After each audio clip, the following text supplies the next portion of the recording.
இந்த உலகத்துல சமாதானமே இருக்காதா? இந்த உலகத்துல வாழற ஒவ்வொரு மனுஷர்களும் சந்தோஷமாகவும் வசதியாகவும் சுகபோகமான ஒரு வாழ்க்கையை வாழ வேண்டும் என்று விரும்புகிறார்கள்.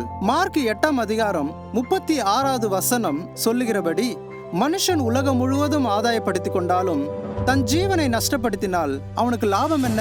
நாம் மரித்தால் பரலோகம் செல்ல போகிறோமா அல்லது நரகம் செல்ல போகிறோமா என்று இந்த பூமியில் நாம் வாழ்கின்ற வாழ்க்கைதான் நிர்ணயிக்க போகிறது. 1 தெசலோனிக்கேயர் 1ஆம் அதிகாரம் 10ஆம் வசனத்தின்படி, அவர் மரித்தோரில் இருந்து எழுப்பினவரும் இனிவரும் கோபாக்கினை நின்று நம்மை நீங்களாக்கி ரட்சிக்கிறவருமாய் இருக்கிற அவருடைய குமாரனாகிய இயேசு கிறிஸ்து பரலோகத்திலிருந்து வருவதை நீங்கள் எதிர்பார்த்து கொண்டிருக்கிறதையும் அறிவிக்கிறார்களே. வரப்போற கோபாக்கினை நாட்களுக்கு தப்பித்துக்கொள்ள ரகசிய வருகையில் நம்மை எடுத்துக்கொண்டு போக அவர் வரப்போகிறார். என்னப்பா, இயேசு கிறிஸ்து வரப்போகிறார் என்று 2000 வருஷமா சொல்லி கொண்டுதான் இருக்கிறாங்க.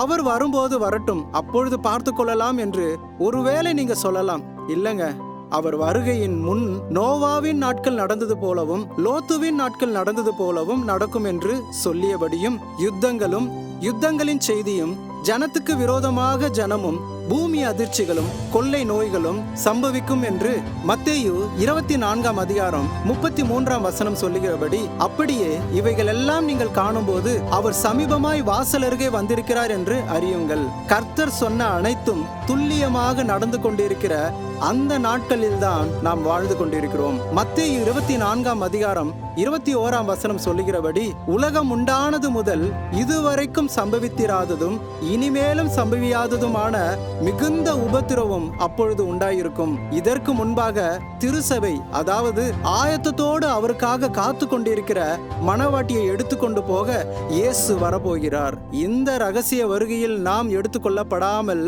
கைவிடப்பட்டால் ரகசிய வருகையின் நாள் முடிந்த அடுத்த நாளே, அதாவது கிருபையின் காலம் முடிந்து போகும். கிருபையின் காலம் முடிந்து போன பிறகு என்ன சம்பவிக்க போகிறது என்பதை தொடர்ச்சியாக அடுத்த வீடியோவில் நாம் காணலாம்.